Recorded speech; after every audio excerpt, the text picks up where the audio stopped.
Welcome to White Birch Tarot and Astrology. This is a reading for, it's just barely July 25th where I'm at. Pardon my voice. And I think I'll do the reading first and then I'll do the astrology last, because I notice when I put the chart up, well, actually I'm not going to put the chart up tonight, save that for the full moon, but it always puts that as a picture. I think that might dissuade some people if they're looking for just a tarot reading. So I've done the double deck thing that I did once before, and it's really interesting. But I'm going to start with a couple of, pardon me. There we go. I had to put the fan on me. It is so hot where I'm at. It's just ridiculous. Anyway, I don't know if I read any of these before. I don't think I did. Just recently I went somewhere, they were selling these t-shirts that had funny sayings on the front, and I just thought I'd read a couple of them because we need a laugh, don't we?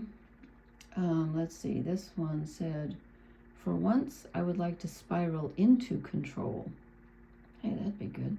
Why be part of the problem when you can be the whole problem? I'm not always a train wreck. Just kidding. Toot toot. I have neither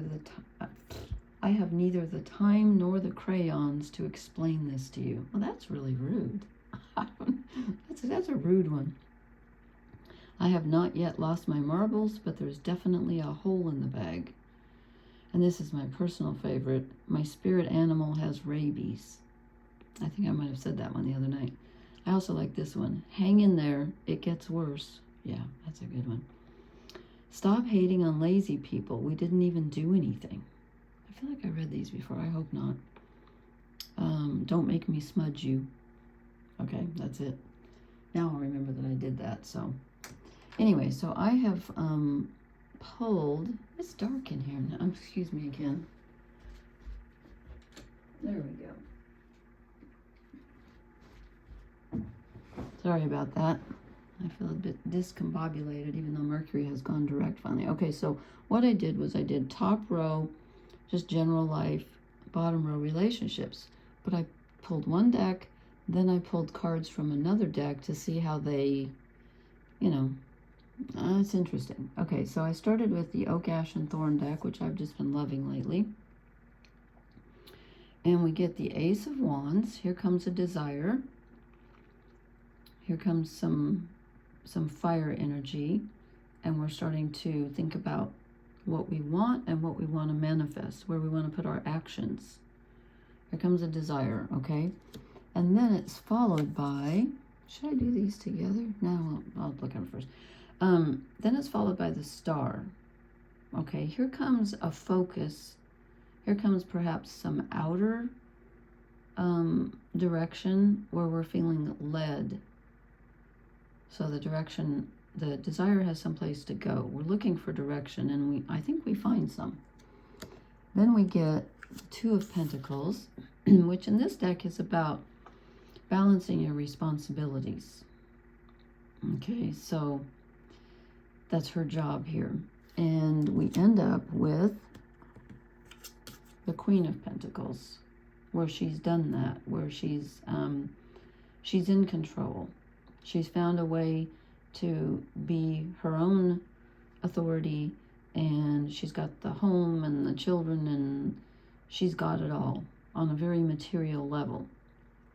Okay, and then this is where it gets interesting. So I'm going to put these down here just on top of the relationship road so you can see because I think it's interesting. I don't know if this works or not, but it seems to. So we start out, here's our desire, the Ace of Wands, and it comes out with the Ten of Pentacles in this deck. This is the Mythic Tarot by Liz Green.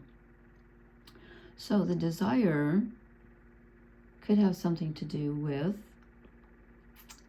wanting structure, family, stability on a very real level. You want some kind of security. That's what you're going for. You want it all. You want the house and the kids and the lake, and I'll take the lake. You can have the kids. No, sorry. I like kids. I don't want to raise them. Love that little horse.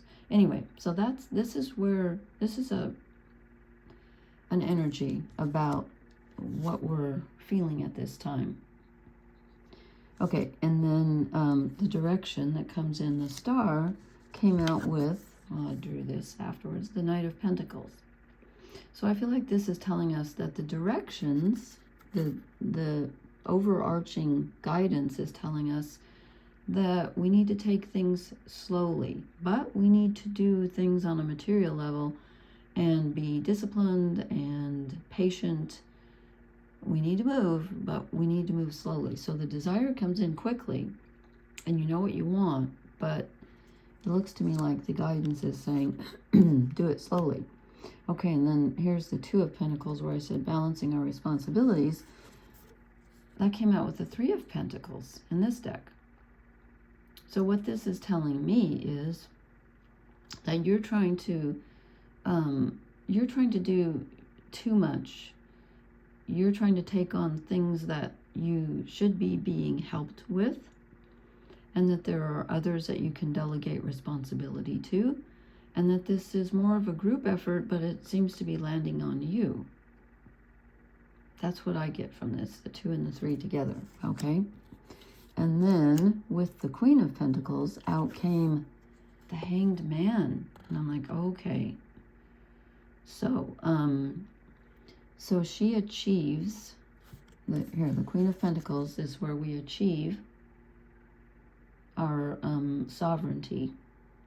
Okay, everything's stable and she's in control and she's in charge, she's got what she wants, but she's not sacrificing. So why do we get the Hanged Man? I'm wondering if this is like the shadow side or it's just the other side.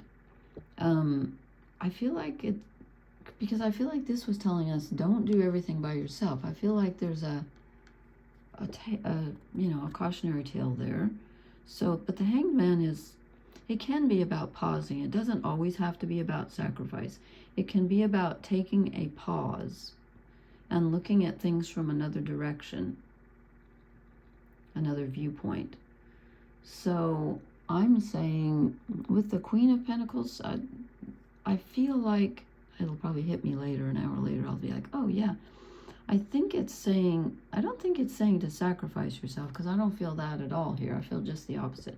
So I think it's saying to turn the tables and take a pause. And that will give you some sovereignty, if that makes any sense. So let's go to the relationship row and see if that makes if that makes sense. I may have to adjust that. Excuse me. Okay, relationships. 4 of Cups. Is this boredom? I think when I first saw it, I said to myself, this is telling us not to get our knickers in a twist, not to get too upset about things, not to get over emotional, to just say, I'm not going to go there. I'm not going to argue, whatever. I'm going to do these. It came out with the 7 of Swords, which is interesting because this is keeping things close to your chest and not exposing your thoughts, not saying too much, not letting people know what you're thinking. It's keeping it to yourself, and really that's kind of what this is, I feel like, too. So this is on an emotional level. This is on more of a conversation / communication level.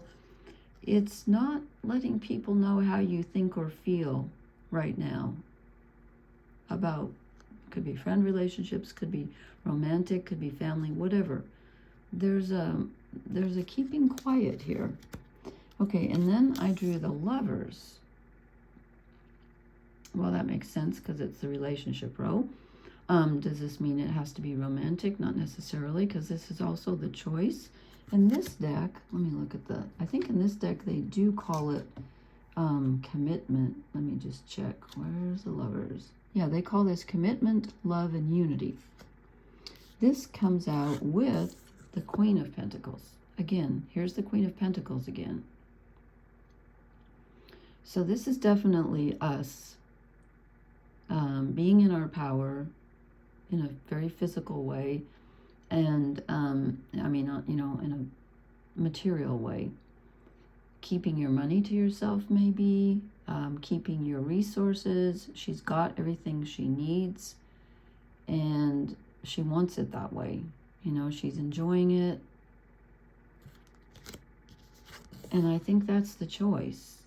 The choice is choosing yourself, which sounds selfish, but it's what's most dear to you. So it's not, I know I was going to talk about the astrology later, but Venus in Virgo, which is very dedicated to caring for others and self, but, you know, it's very conscientious, is squaring Mars in Gemini, and Mars wants to scatter its energy in Gemini and just do everything. And I think this is telling us, you know, you have a choice here, and the choice is choose what's really valuable to you. Choose your own resources. Don't waste them. Don't feel responsible for others, but you be in charge of your stuff. That's what matters to you. And your relationships, the ones that really matter, not the ones that, you know, that you have to defend or whatever. This, you know, you'll know which ones are which. And then I drew the 10 of Cups. So we have 2 cups. We have the Pentacles. Didn't I have the 10 of, am I crazy? Oh yeah, up here. We have the 10 of Pentacles was the first card. We have the 10 of Cups. So here we have the opportunity and the desire to have emotional contentment with our loved ones, whatever they are, whoever, you know, family, friends, loved ones, romantic partners. That came out with the 5 of Swords. Now listen to this. This is the Liz Green deck. This is a different interpretation than the Rider-Waite or the other ones. This says the necessity of facing one's own limits and capabilities. Possibly the individual has taken on too much and must back off. Interesting, because that seems to be a theme here. So I think that it's saying that if you, I feel like these cards are like what we want, and these are like how do we get it. So you want this, you have to make sure you haven't taken on too much. He's looking up here like, you know, I don't even know what to do. And he's saying, what, you know, what are you going to do about all this? He's like, I don't know. Yeah. So I think that's the message there. And then we end up with another 2 majors. Strength. Okay. We need strength, but we have strength. And strength is the Leo card, and the sun just moved into Leo a couple days ago. So we have the strength. We're going to need it, but we got it. Where do we get it? What's the way? The High Priestess. So our strength right now is in our yin energy, our intuition, the intuitive part of us, the part that's not afraid to go into the darkness, into the underworld, and see what's there, to take a look into the shadows. You got to go deep to find your strength. It's there, but it might not be surfaced. You might have to really, you know, feel into it in a very, you know, like in a very intuitive, almost unconscious way. Yeah, that's Persephone with her pomegranate. Okay, and then oddly, or maybe not oddly, so when I put the decks down, I just felt called to look at the bottom, the card on the bottom. And in the Liz Green deck, we get the 6 of Cups. And in the Oak, Ash, and Thorn deck, 6 of Cups. Yeah, weird. So there's a message here. And if you want to watch the, I think I might just post this and then I'll do a separate video for the astrology. We're just coming out of, Mercury has been in Cancer for what feels like ages and just finally went direct, but is still in Cancer. So I think this is, we've been processing a lot of nostalgia, sentimentality, old feelings, you know, really, it's, for me, absolutely. So we get 2 6 of Cups, yeah. So they agree. So they're, you know what, that's kind of a message to me that the cards are working together. I don't know if it's crazy to do it this way, but it's kind of fun, and I think it I think they came out together. So anyway, I hope that made sense. I think I will leave this where it's at, and I'll post a different video if you're interested in the astrology. It'll be probably brief. We've got a whopper of a full moon coming up. Anyway, I'll talk about that later. So thank you so much for listening. Please hit the like, share, and subscribe buttons, and please leave me a comment. Let me know how this struck you. And thank you so much for listening. Blessings, everyone. Good night.